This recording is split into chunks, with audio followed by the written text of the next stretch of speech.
In this video, I'm doing a commentary on a backgammon bot versus bot match. Thank you for joining me. I hope you enjoy this video. Please like and subscribe, and you'll be notified every time I upload a new video. Let me know what you think in the comments below, what you'd like to see in future videos, so I can work on it. I appreciate your super thanks. These small donations help me continue to create the high quality content that you enjoy. And with a membership feature, you can get exclusive access to the most popular videos.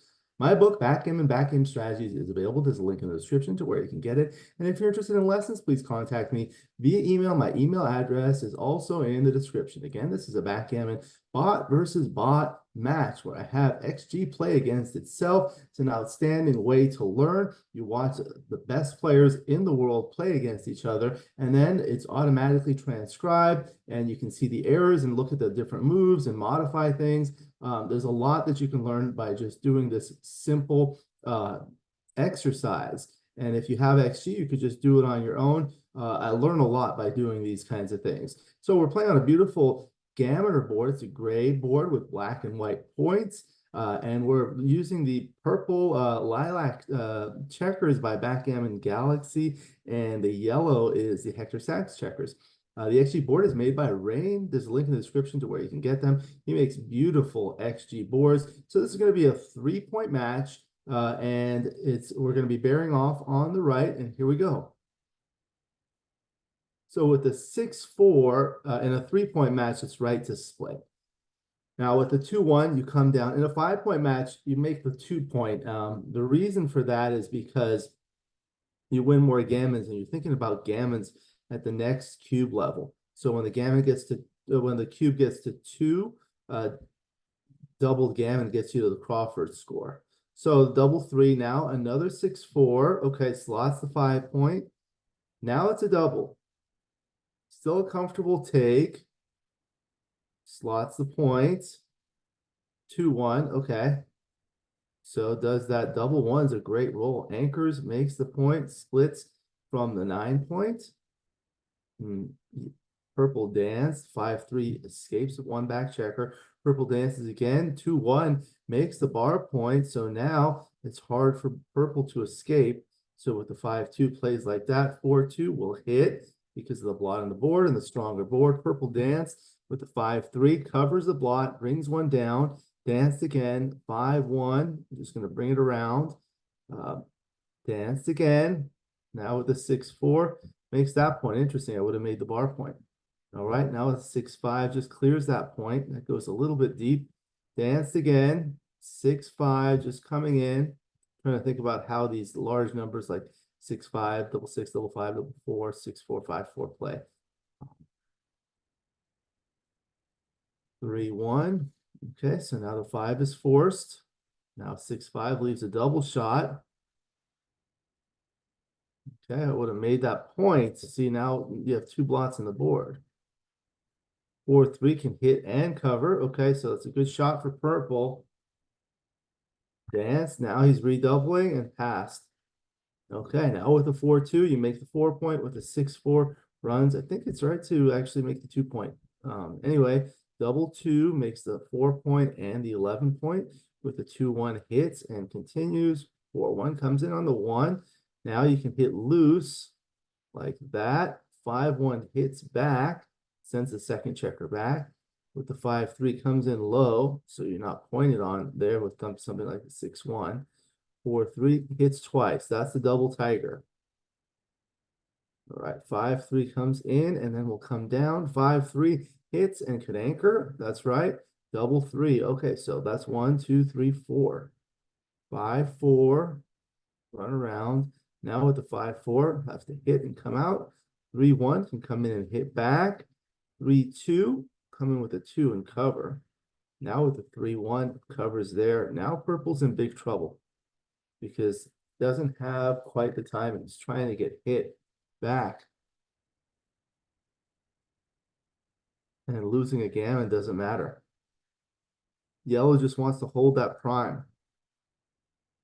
Yeah, there you go. Now it's still not enough timing. You're going to cover the 3-point there. Now double 2. This is what happens. He's crunch, and yellow's trying to make him crunch. 4-3. Now 5-3 is just going to come in slowly, going to kill the numbers, kill the sixes, like there. Now the sixes are killed. No 6 again, just a 2. Going to leave the shot now. 6-5, the 5 is forced. There's no 6. Couldn't move. 6-3, 4-1. We'll have to break something. 6-3. Leaves a double shot now because of the busted board. Double 5 comes out and around. Oh, couldn't come in. Another double 5. Now 5-3. The 5 is forced. The 3 is safe. 5-1 will come out. 6-2. The 6 is forced and the 2 will hit. 4-1 comes in with the 1. Covers. Double 2. So 1, 2, 3, 4. Okay. Now 6-3. Purple doesn't need a gammon. For yellow, the gammons don't matter much because he'll be doubling at the next opportunity anyway. 2-1 hits and then dance. 3-1 will clear. Now with the 5-2 is forced to come in. Now just try to save the gammon, which is pretty likely. Looks like, unless yellow starts rolling these big numbers. The 5 will come in perfectly. 4-2, so should have taken 2 off there. Sometimes it makes some errors. Okay, so the gammon is saved. It will be 2-1. 1 away, 2 away post-Crawford. So yellow will double at the first opportunity. Opens with a 6-1. Here's a double, and it's certainly a take. 6-2 will run. So now it's double match point. The next the player who wins this game will win the match. 6-2. So at double match point or DMP, the race becomes more important because every game must be played to its conclusion. So blitzing and attacking plays decrease in value because gammon wins don't matter. And anchors are devalued because gammon losses don't matter. Anchors help save some gammons. All right, so purple's just trying to bring things home. With the 4-2, we'll build the board. 6-1, can't make the point. 6-3, couldn't hit because it's blocked. 5-3 makes that point. Looking for 6-1, got it. And purple dances, double 3. Wow, that was a big turnaround there. 5-1 will come in and slot the 2 point. 5-2 will hit loose or just clear the bar point. Yeah. You don't need to hit loose. Now 3-1 will point on head. And now it's very likely gin. It's going to be just a simple race. Double 6 is good for purple. I caught him up pretty good. He'll need one more double.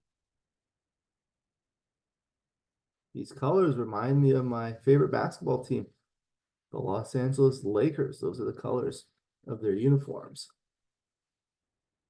Now with the 5-3, 5-4, it's going to need 2 doubles.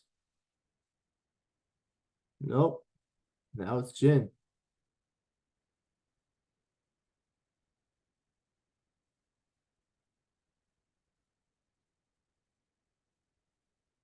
All right. So I'm just going to save the match here, and then we'll analyze it.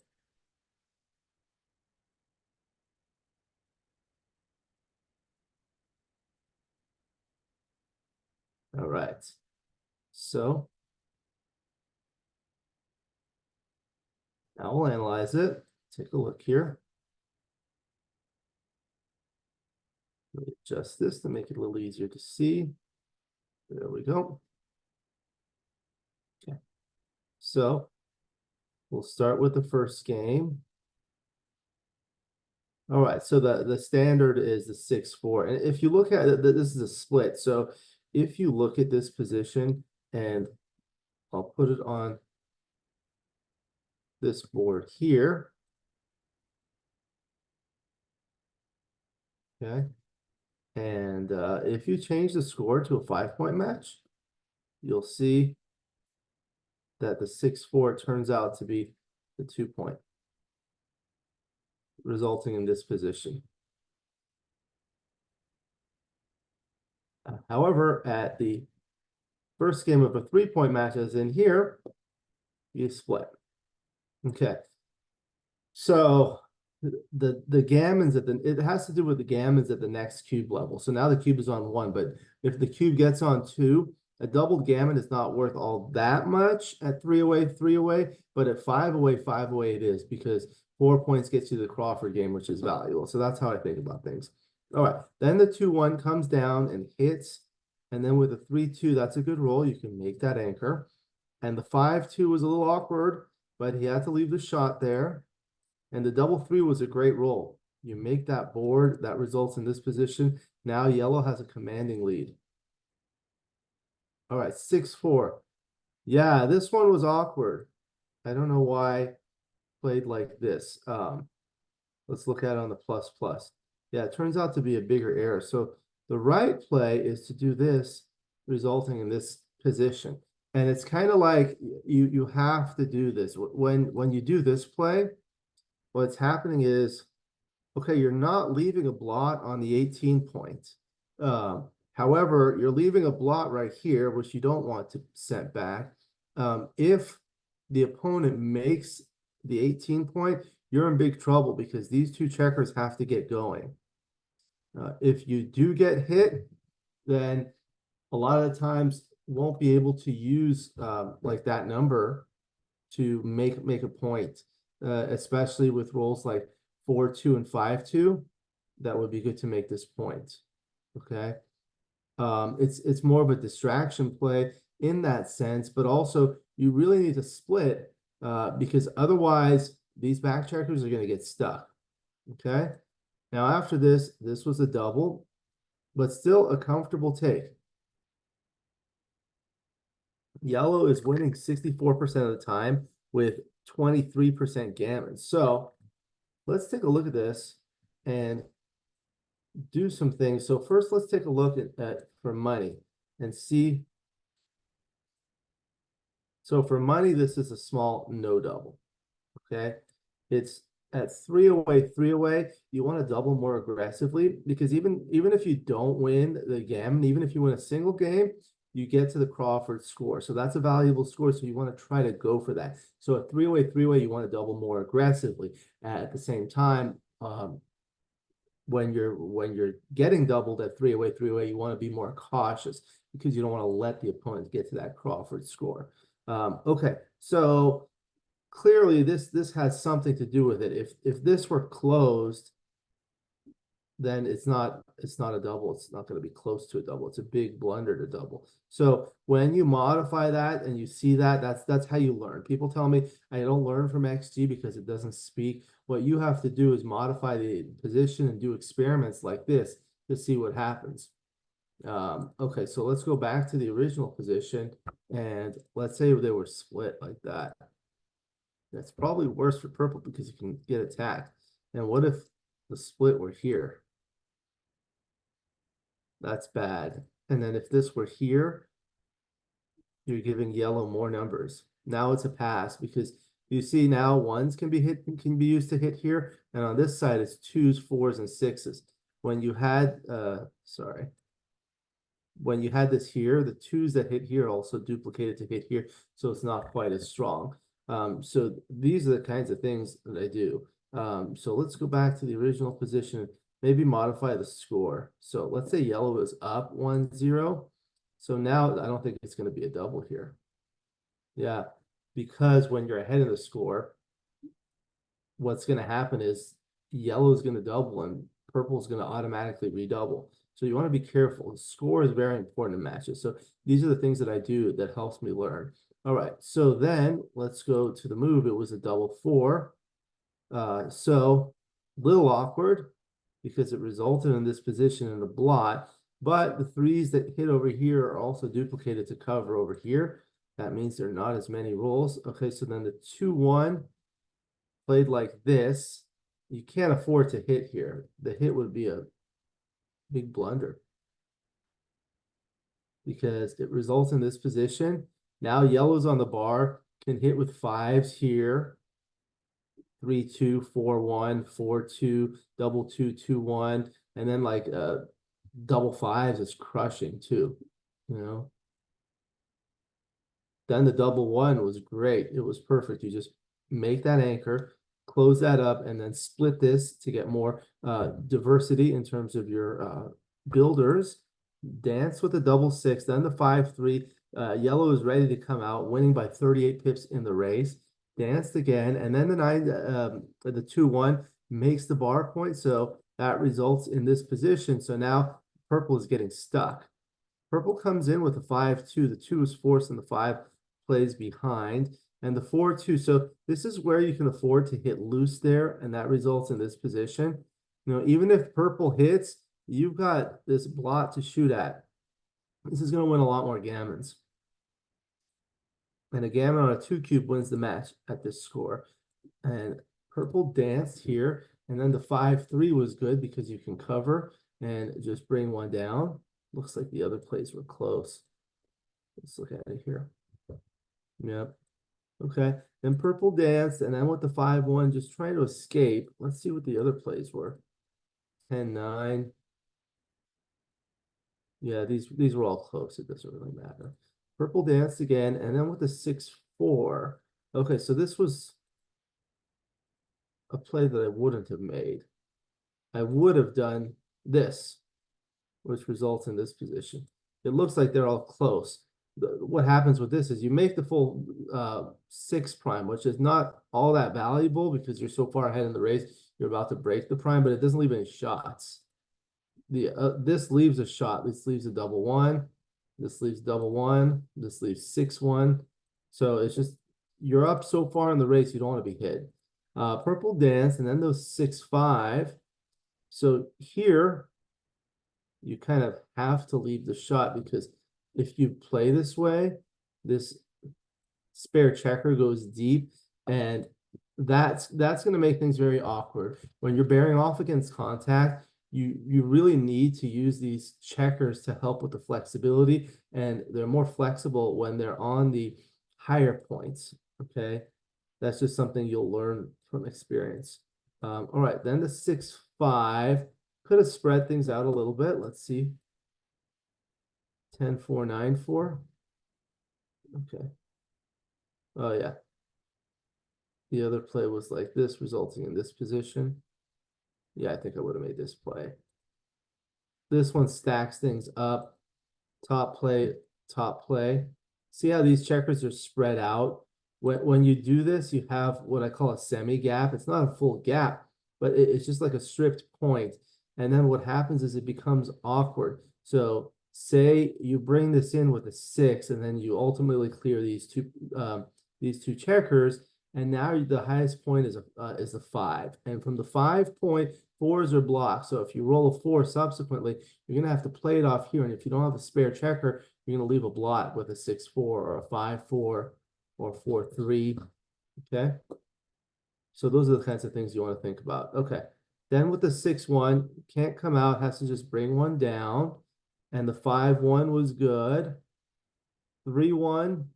Yeah, so here, this is where you want to build a board because purple ultimately got a shot. So the 5-1 was played like that. 4-1, again, you really want to build a board. So you cover that blot, and then you just slide, resulting in this position. Now there are plenty of builders. Okay.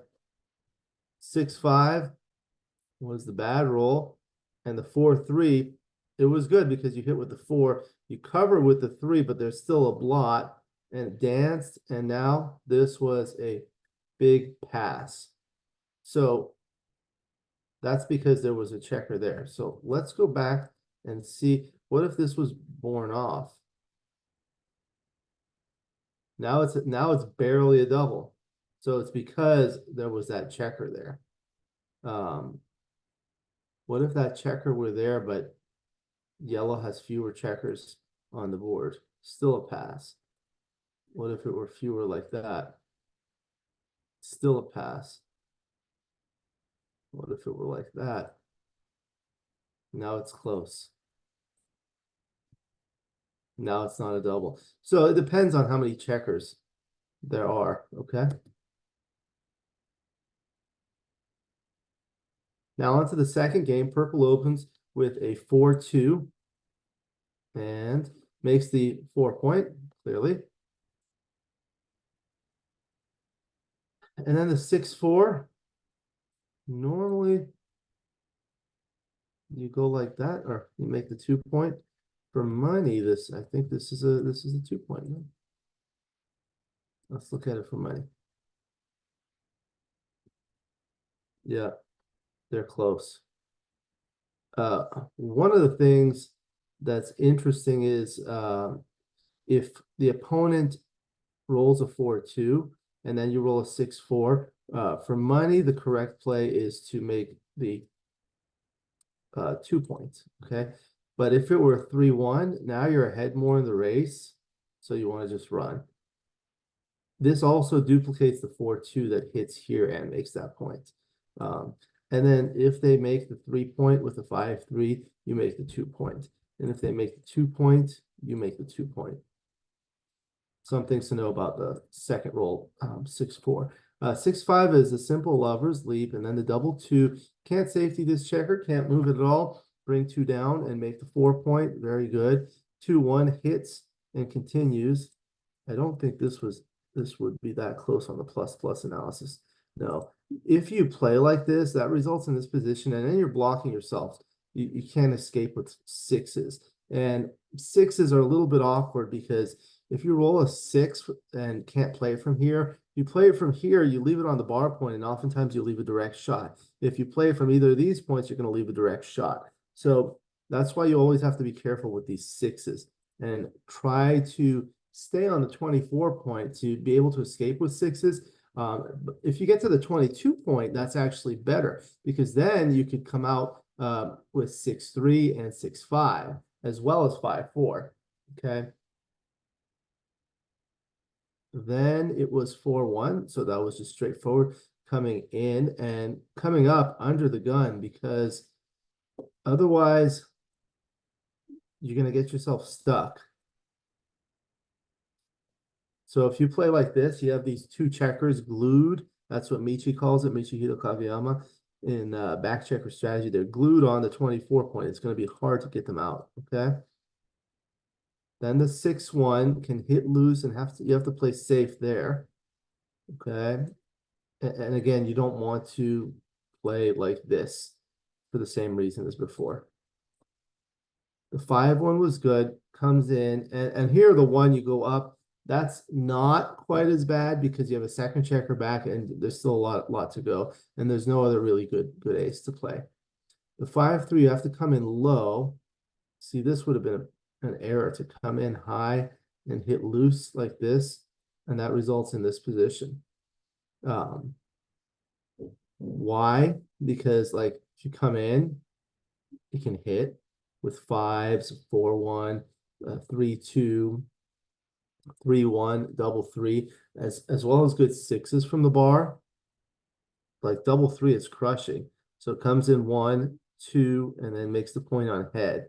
So 6-1, 6-2, 6-3 will hit here too.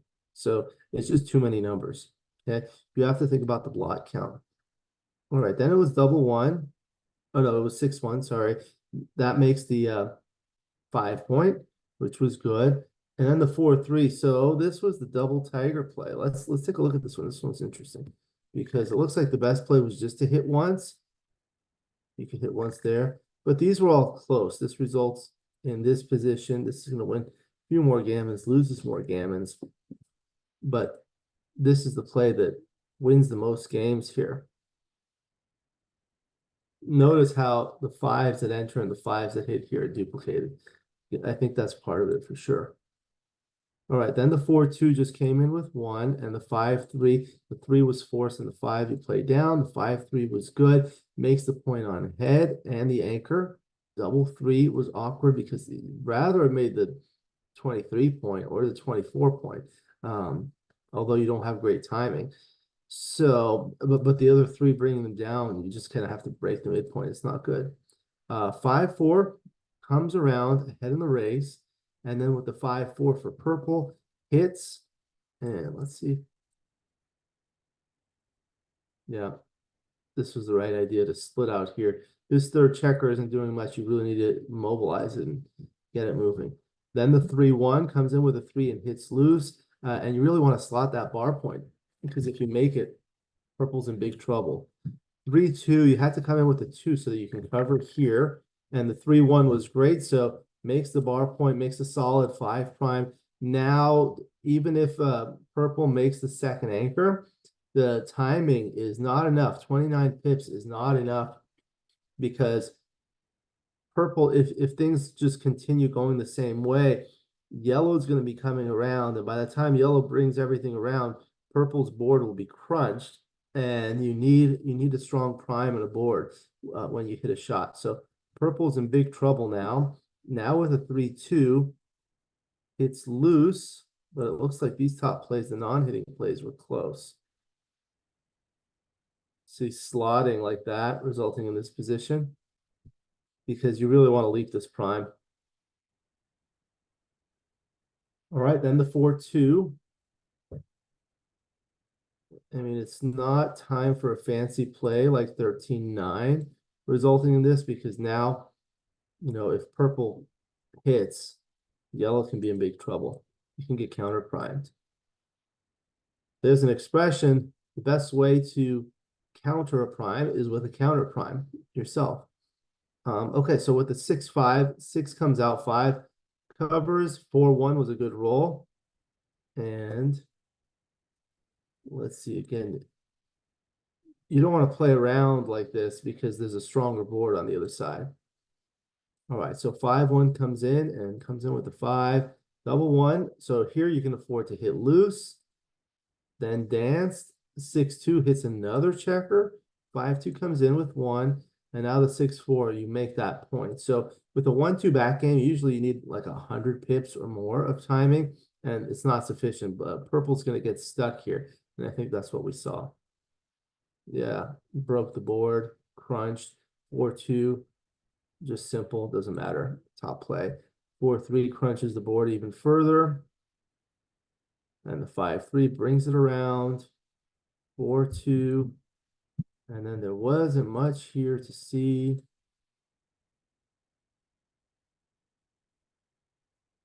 And that was that. Yellow wins in the race, but no gammon. Okay, so now it was 2-1. 1 away, 2 away post-Crawford. So yellow's going to double at the first opportunity. And this is a take, okay, after making the point. So then the 6-2, you run. The 5-2 splits and brings one down. 6-5 safeties and brings one down. And the 6-2 can anchor. You don't really need the anchor, but this is not really a great 2. 5-1 was good. So you make the 5 point there. And now the double 6, that was huge. It brings it around. Okay. So yeah. Let's see what it was. I think that was the best roll, like, by far. Yeah, you see. The double 6 was the best roll by far. You can do the dice distribution. Control Alt D for dice distribution, and that's huge. Then the 2-1. So here it's slightly better to start building the board. That's what you want to do. 4-3. It looked like it preferred the better distribution play than the more pure play. This is better than this, because it's very awkward. Here, there are a lot of ways you can make these points now. But here it's going to be hard to make the 5 point without breaking something here. All right, so then there was the 6-5. Just bring it down. 6-5 clears the midpoint. And the 6-2 just prepares the board. 4-3 was good, because then you make the 4 point. All right, and there was nothing special here. I think you could have done this, resulting in this position. Now you have the best 4 point board, the barrel, and a solid 5 prime. So I think that's the idea there. 6-1. Yeah, it's better to do this, because it results in this position. What it selected is this. So this is something called duplication. That's pretty simple to understand. Here, you're going to leave a shot no matter what, right? So you can leave a shot, and basically you want to see what hits. So here you can hit with 5-4. That's 2 numbers out of 36. Here, it's only double 4, which is 1 number out of 36. So that's the idea. You want to minimize shots. There are twice as many shots that hit. The other thing is when you're hit with a double, it's usually really bad because they can do more. So 2 of them go there, and the third one will cover, and then you can do the fourth one elsewhere. All right, and then there was the 6-3. So makes the board. All the top plays are close. 5-3 was good, makes the 5 point. 6-1 was a super joker. That was the only really good roll. Like, you see that? 6-1 was the only positive roll. Everything was terrible. Then he danced. Double 3 covers and brings things around. And what was this double 4? What did it like on the double 4 here? Let me look at the initial. So 14, 2, 10 to 6. So 1, 2, 3. Court played like this, resulting in this position, but it preferred this position versus this.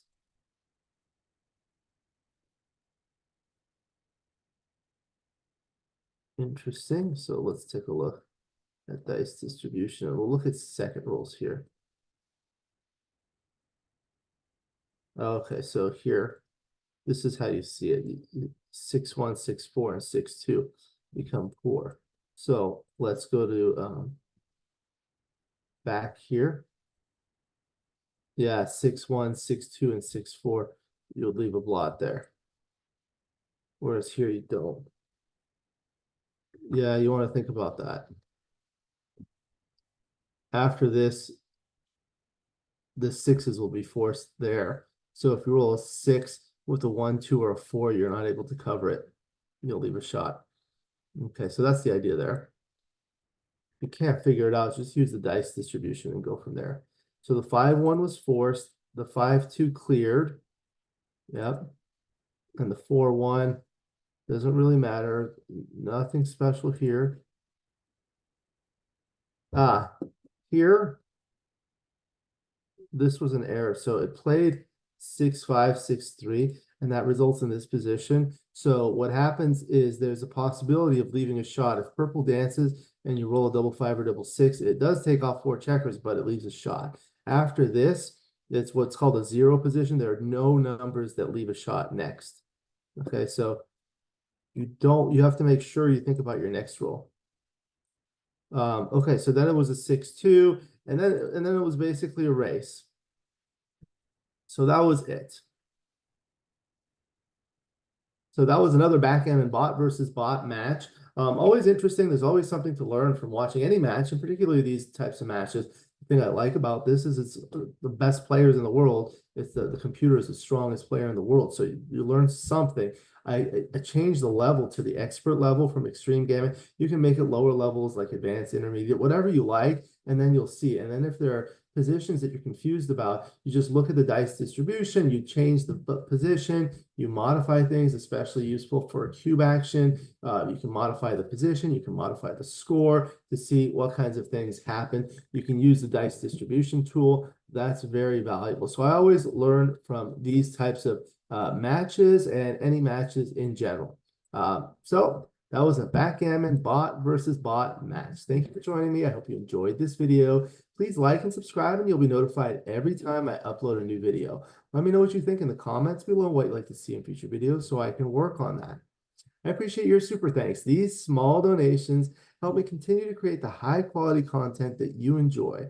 And with the membership feature, you can get exclusive access to the most popular videos. Again, my book, Backgammon Strategies, is available. There's a link in the description to where you can get it. And if you're interested in lessons, please contact me via email. My email address is also in the description. I look forward to seeing you in future videos. And until then, keep rolling your dice.